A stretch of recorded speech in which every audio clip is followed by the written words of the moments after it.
Te damos la bienvenida a la Escuela Bíblica de Palabra Pura Blaze. En estas 227 enseñanzas vas a aprender a profundidad lo que significan las Escrituras. Las Escrituras dicen que mi pueblo se pierde porque le falta conocimiento.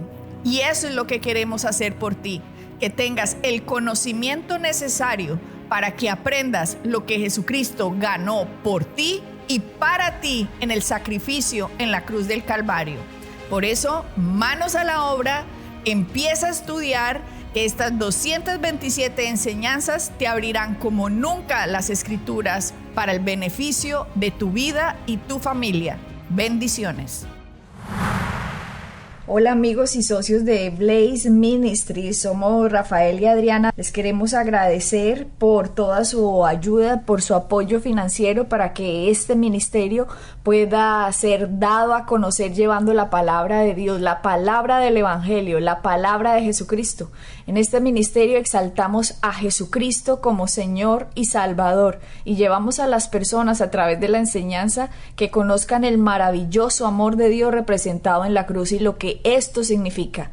Muchas personas no entienden qué significa la cruz. Muchas personas creen que fue un evento más en la historia y no entienden que es la división de la historia misma de cómo Dios ve al mundo después de la cruz. Y el Antiguo Testamento era como Dios se comunicaba con el mundo antes de la cruz. Así que la diferencia ha sido grandísima y tenemos que saber dónde estamos ubicados para poner nuestra fe en Él.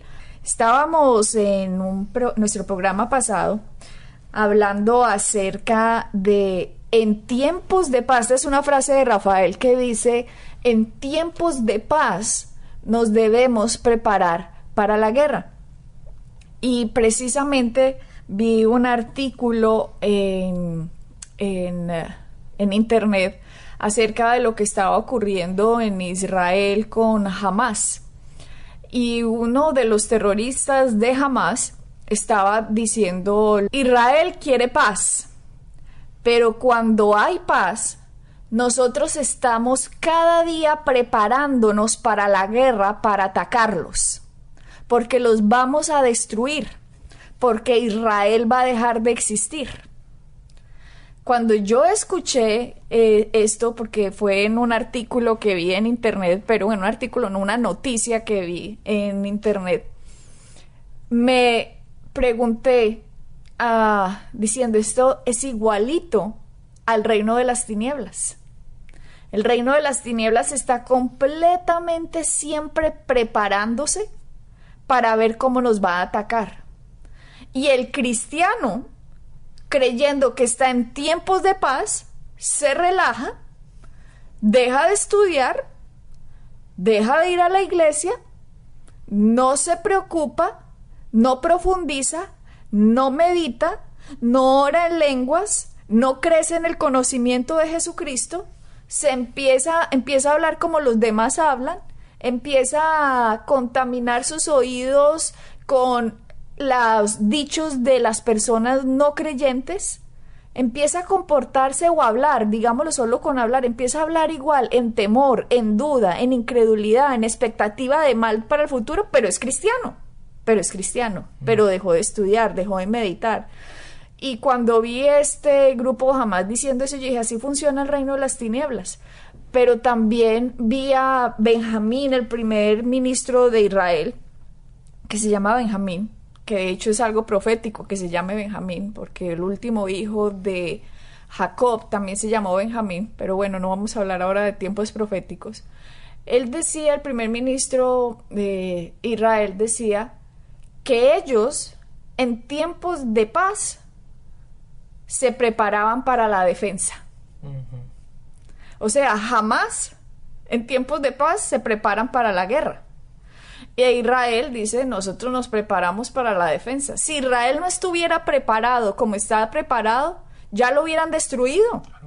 Todos los países alrededor están en contra de Israel, eso está en la Biblia. El hecho de que Israel todavía exista, apenas Israel empezó a existir en esta era, en 1948. Más adelante explicaremos eso, porque ahorita no vamos a hablar eso. Pero todos los países alrededor de Israel están en contra de él. están para destruirlo. Y el hecho de que ellos estén tan preparados, el hecho de que ellos estudien inteligencia, que estrategias, ha hecho que este país sea próspero, que este país se pare en medio de estos países árabes que lo odian y quieren ver su fin. Se ha parado con la protección de Dios y sabiendo que son el pueblo también de Dios.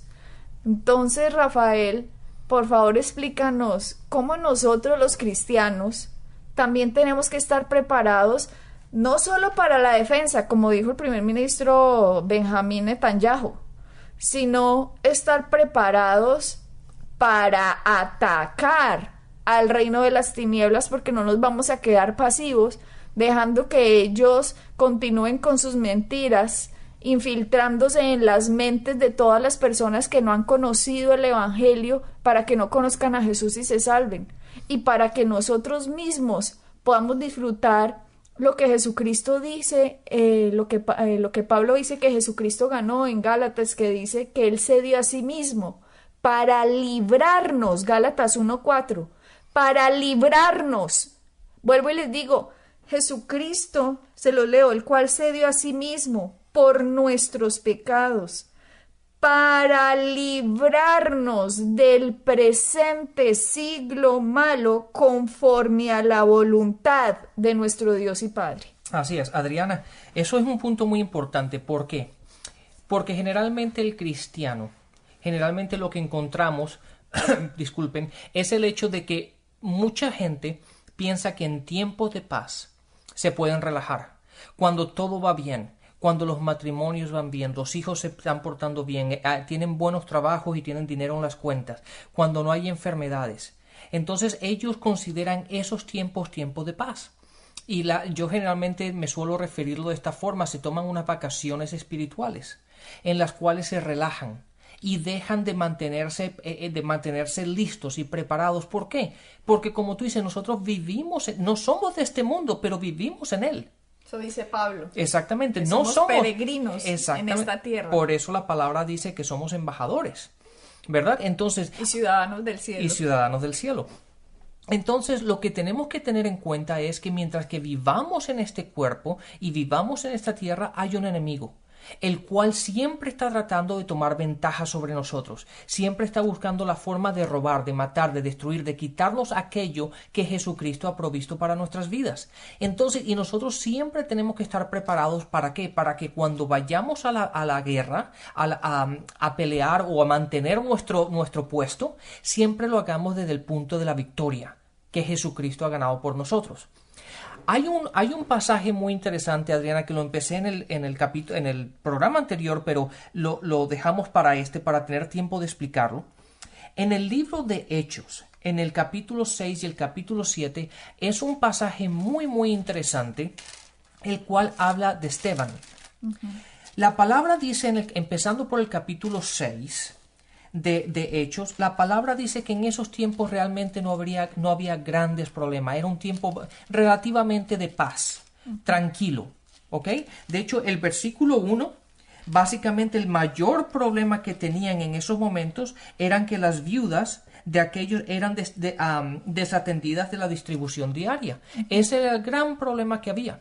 Y el crecimiento de los discípulos, aquellos que se estaban añadiendo a la iglesia, estaba constantemente viniendo nueva gente, y tenían que ir a predicar. Los discípulos querían ir los apóstoles y los discípulos querían ir a predicar y a enseñarle a la gente sobre el evangelio. Sí. Y llegó el momento en que dijeron: ¿saben qué? Esto no es justo. Tenemos que llamar a unas cuantas personas, y llamaron a siete diáconos para que se encargaran de la administración diaria de la iglesia. Y es interesante aquí, Adriana, que de todas estas personas que eligieron, hay una persona que la palabra dice que Esteban estaba lleno de fe. Si no te importa, Adriana, nos puedes leer el capítulo 6, el versículo 5. Hechos 6:5. Agradó la propuesta a toda la multitud y eligieron a Esteban, varón lleno de fe y del Espíritu Santo. Ahí está. Date cuenta que en estos tiempos de paz, Esteban estaba lleno de fe y lleno del Espíritu Santo. Lee el versículo 8. Y Esteban, lleno de gracia y de poder, hacía grandes prodigios y señales entre el pueblo. Es interesante que dice, y Esteban lleno de gracia. Para uno estar lleno de gracia, solo la Biblia puede interpretar la Biblia. Y Pedro nos dice, creo que es segunda de Pedro o primera de Pedro, hay un versículo en que nos dice él, creced en la gracia a través del conocimiento de Dios, de Jesucristo. Rafael, eso está en segunda de Pedro, dice, como todas las cosas que pertenecen a la vida y a la piedad, segunda de Pedro 1:2, dice, gracia y paz sean multiplicadas en el conocimiento de Dios y nuestro Señor Jesucristo. Noten que dice, la gracia y la paz se multiplican en el conocimiento de Jesucristo. Entre yo más sé de Jesucristo, más gracia viene hacia mí, más entendimiento, más fe yo pongo en su obra. Por eso aquí nos dice Hechos, el versículo que me hace leer Rafael 6:8, y Esteban lleno de gracia. Para que Esteban estuviera lleno de gracia, significa que Esteban estaba lleno de conocimiento acerca de lo que Jesucristo había ganado. Exactamente, y Adriana, aunque eso es un punto súper importante, date cuenta de otro punto que creo que lo mencionaste anteriormente en el programa anterior, pero necesitamos mencionarlo una vez más. Él era simplemente un diácono, él fue llamado simplemente para ayudar a servir a la iglesia. No era uno de los apóstoles, no era un llamado especial que era el único que podía hacer esto, no. Él simplemente estaba sirviendo, él estaba ayudando a las viudas, él estaba sirviendo mesas. Era una persona normal y corriente de una congregación, la cual se dedicó a estudiar la palabra, a meditar la palabra, a caminar en la verdad, en el conocimiento que tenía, y la palabra dice que él estaba lleno de fe, lleno del Espíritu Santo, y el versículo 8 dice lleno de la gracia y del poder de Dios. ¿Qué te parece eso? Y eso es una persona la cual tú y yo consideraríamos que es una persona que se sienta en la congregación simplemente a ser parte de un cuerpo en la iglesia local. Rafael, y me gusta en la forma en que lo pone la palabra. De hecho, el Espíritu Santo siempre es muy sabio, que pone lleno de fe, lleno del Espíritu Santo, lleno de gracia, y por último pone y de poder. O sea que el poder nuestro solo va a poder ser manifestado cuando estamos llenos de fe en la gracia a través del Espíritu Santo que fue puesto en nosotros. Exacto. Y si llevamos ese concepto a Romanos 1, al capítulo 1, vemos que el poder de Dios es la gracia de Dios, y la gracia de Dios es Jesucristo. Entonces él estaba lleno de Jesucristo, él estaba caminando en el poder del Evangelio, y el Evangelio es Jesucristo. Magnífico eso. Pero lo interesante, ahora volvamos otra vez al texto. La palabra dice que él estaba lleno de fe, lleno de gracia, lleno del Espíritu, en tiempos de paz, en tiempos de tranquilidad. Cuando todo esto estaba pasando, se levantaron unos de la sinagoga. ¿Por qué? Porque no podían confrontarse a la sabiduría que tenía él, y se empezaron a molestar. La cuestión fue que lo arrestaron. Lo empezaron a hacer una interrogación, y no nos tenemos que meter en toda la historia ahora de todo lo que él habla. Pero llegan al final que de la vida de Esteban, que van a finales del capítulo 7, y me gustaría que leyeras el versículo 59 y 60. Dice, y apedreaban a Esteban mientras él invocaba y decía, Señor Jesús, recibe mi espíritu. Y puesto de rodillas, clamó a gran voz, Señor, no les tomes en cuenta este pecado. Y habiendo dicho esto, durmió. Otra palabra que dice durmió. Exactamente. Adriana, pensemos en esto, porque a veces leemos la palabra y no lo analicemos. Date cuenta que solamente un corto periodo ha pasado del momento en que la palabra dice que él fue llamado a servir y estaba lleno de fe, del Espíritu, lleno de gracia y de poder, hacía milagros en medio de su gente. Llegó un momento en que la gente se molestó, lo arrestaron y lo quisieron matar apedreándolo. Date cuenta que al final, en estos momentos, cuando él estaba siendo apedreado, Él le dijo, Señor, recibe mi espíritu, y el versículo 60 es el que me quiero concentrar, y puesto de rodillas, clamó con gran voz al Señor diciéndole, no les tomes en cuenta este pecado. En otras palabras, Dios, ellos no saben lo que están haciendo. Perdónalos, no le tomas en cuenta, no tomes lo que ellos están haciendo en contra de ellos, simplemente olvídalo, porque no saben lo que están haciendo. ¿Tú me puedes explicar a mí, Adriana, cuando una persona está siendo apedreada a muerte, que tú quieras decir, Señor, lo que están haciendo realmente ellos no saben lo que hacen? No, en esos momentos vienen momentos de ira, momentos de desesperación, momentos que tú quieres coger una piedra y también pegarles a ellos. Y en ese momento él simplemente se arrodilló y dijo, Señor, ellos no saben lo que hacen. ¿Cómo una persona la cual no esté llena de fe y del Espíritu de Dios? De hecho, Adriana, ¿no se parece esto muy parecido a lo que dijo Jesús cuando lo llevaron a la cruz? Dijo, Dios, ellos no saben lo que han hecho.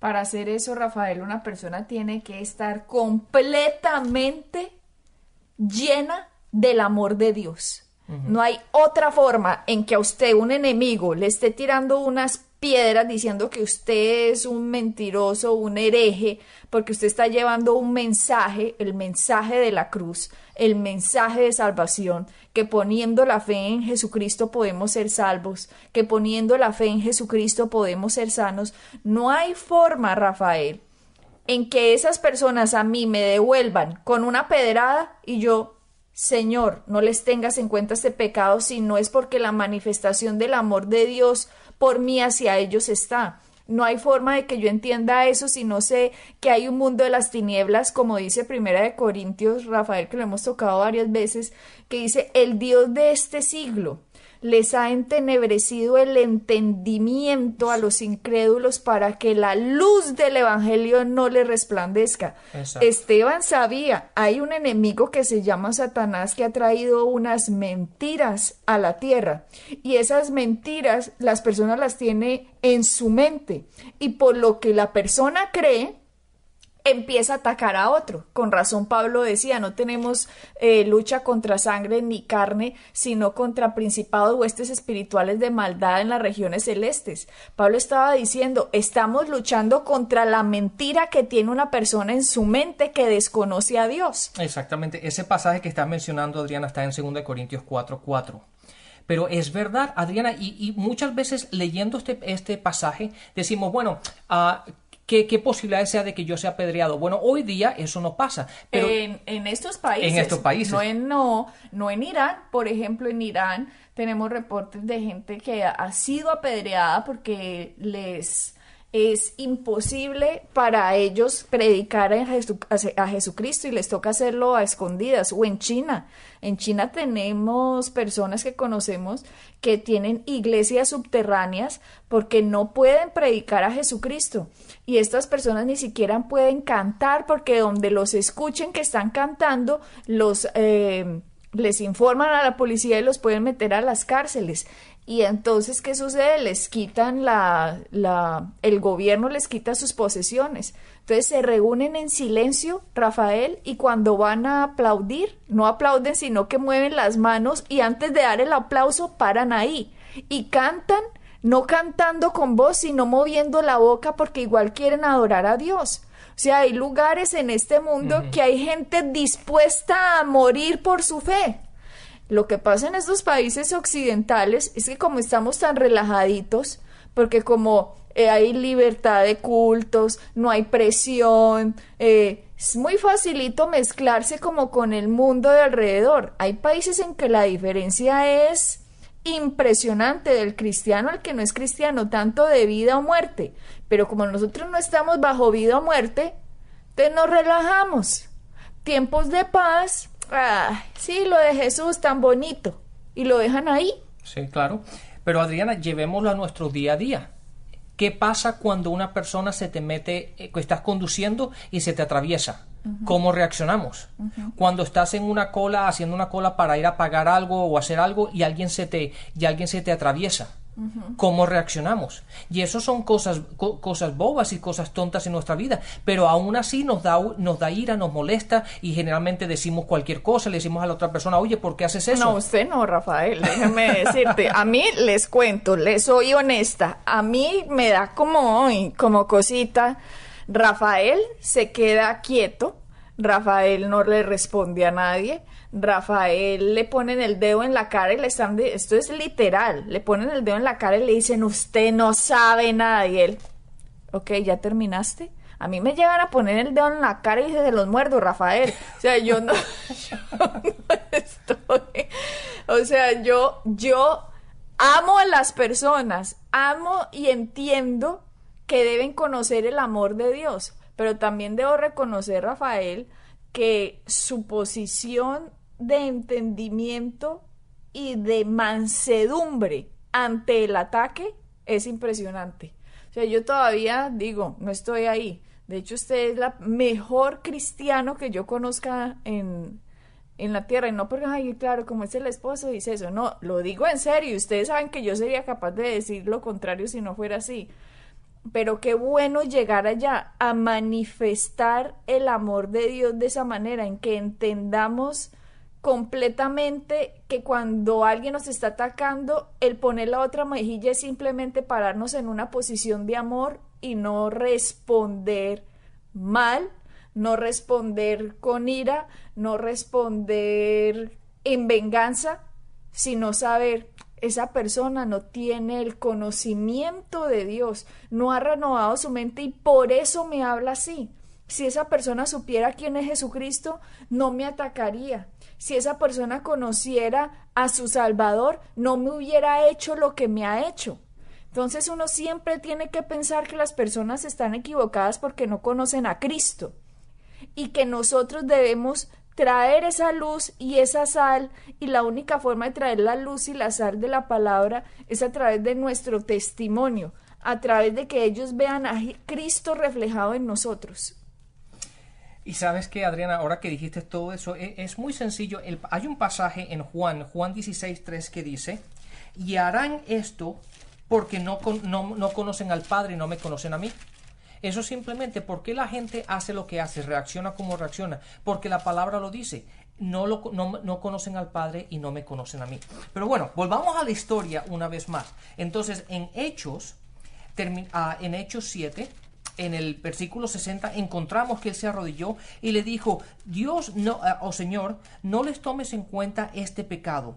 Y habiendo dicho esto, durmió, o básicamente entregó su espíritu. Eso es lo que significa la palabra dormir en este caso. Y entonces ahí es cuando tenemos que pensar cómo fue la vida de Esteban en este momento. Él se preparó. Él estuvo preparándose en los tiempos de paz. En los tiempos de paz la palabra dice que estaba lleno de fe, lleno del Espíritu, lleno de la gracia de Dios. Y estaba preparándose, ¿por qué? Porque eventualmente van a venir situaciones y ataques en nuestras vidas en los cuales tenemos que estar preparados. Imagínate, Adriana, que yo te diga a ti, ¿sabes qué? El sábado vamos a ir, quedan un par de días para el sábado vamos a ir a correr un maratón. Y tú dices, bueno, muy bien, entonces yo no voy a comer por 2 días y en medio del maratón empiezo a comer. Eso sería ridículo, no vas a poder terminar. ¿Por qué? Porque te tienes que preparar anteriormente para correr un maratón. Si vamos a correr y vamos a hacer un desgaste físico tan tremendo, tenemos que prepararnos y tenemos que estar activamente listos para cuando llegue el momento de la verdad, en este caso de ir a correr el maratón, estemos listos y espiritualmente estemos fuertes para podernos enfrentar a lo que nos vamos a enfrentar. Sí, un deportista se entrena, se disciplina, hace dieta, hace ejercicio para que el momento de la carrera pueda correrla con fuerza, pueda correrla con resistencia. Y así debería ser nuestra vida, que en los tiempos de paz estemos entrenados, disciplinados, que ejercitemos nuestros sentidos, a que sepamos que lo que vemos, lo que oímos y lo que sentimos no es la verdad, que la verdad es la palabra de Dios, que la fe cree lo que Jesucristo hizo en la cara de cualquier circunstancia. Esos son los tiempos de paz, que empecemos a entrenar todos nuestros sentidos, a que no crean lo que ven, o que no crean lo que oyen, o que no oigan las palabras diferentes y contrarias a lo que Jesucristo ganó, sino que creamos, que pongamos nuestra fe en Él, la fe en la sangre, la fe en el cuerpo, la fe en lo que Él logró, que hagamos memoria de Él cuando tomemos la Santa Cena, que entendamos que el que nos ataca es una persona completamente equivocada, porque está engañada en un sistema de parámetros de mentiras en su mente, y por eso hace lo que hace, y que nuestra defensa es a través de orar, bendecir a la persona, saber que podemos orar y que Señor envía un obrero a su camino, alguien que le hable de ti, o yo misma, si es usted alguien que lo está atacando, háblele de la palabra, háblele de Dios, dele un CD, que una persona entienda, porque cuando las personas entienden el amor de Dios, cambian. Entonces solo eso se puede hacer en los tiempos de paz, porque cuando llega el tiempo de guerra, y no hablemos de personas, yo hablo de tiempo de guerra contra Satanás. Cuando venga el tiempo de guerra, cuando venga la enfermedad, cuando venga un ataque, cuando venga una crisis, cuando venga un problema familiar, cuando tenga un problema matrimonial, hemos estado estableciéndonos tanto en lo que dice la palabra, que en el momento de la batalla vamos a ganar la batalla. Sí, claro, Adriana, ¿por qué? Porque tenemos las herramientas, tenemos la palabra, tenemos el nombre de Jesús, tenemos el Espíritu Santo en nosotros, estamos fuertes espiritualmente, tenemos nuestra lengua está preparada para contrarrestar los ataques del enemigo con la palabra de Dios. Entonces, nuestro punto de ataque es un ataque de victoria, es un punto de ataque desde el punto de vista de victoria. Exactamente, porque estamos entrenados y entendidos en la palabra de fe. Sabemos qué es la fe. La fe es puesta en lo que Jesucristo ganó por nosotros. Así que nuestros oyentes deben prepararse. Tiempos de paz no significa tiempos de vacaciones. Tiempos de paz significan tiempos de meditación. Tiempos de paz significan tiempos de hacer memoria de Jesucristo. Tiempos de paz significan tiempos de agradecimiento. Tiempos de paz es tiempo de reforzar que Satanás está vencido. Esos son los tiempos de paz, y en el ataque que el reino de las tinieblas nos traigan, más que victoriosos saldremos, porque cuando veamos el gigante que nos ataca, como les decía en el programa pasado, esta mujer que le atacó un cáncer, ella ya ve ese gigante, como no se preparó en tiempos de paz, ve el cáncer como, ¡oh, cáncer, muerte! Claro. Pero cuando una persona está preparada y le dicen cáncer, ve el cáncer como un dolor de cabeza. ¿Qué es un cáncer delante de las llagas de Cristo, que por ellos yo he sido sanado? Entonces, los tiempos de paz nos asegura quiénes somos en Cristo y la victoria que tenemos y cómo nos defendemos ante cualquier gigante que queda más aplastado que aplastado, porque Cristo aplastó el reino de las tinieblas en la cruz. Así es, Adriana. Así que no descansemos, meditemos en la palabra, estudiemos y estemos preparados para el futuro. Bendiciones y hasta la próxima. Bendiciones. Para encontrar más información acerca de nuestro ministerio, visita nuestra página web www.iglesiapalabrapura.com y visita nuestras redes sociales, Facebook, Instagram y YouTube.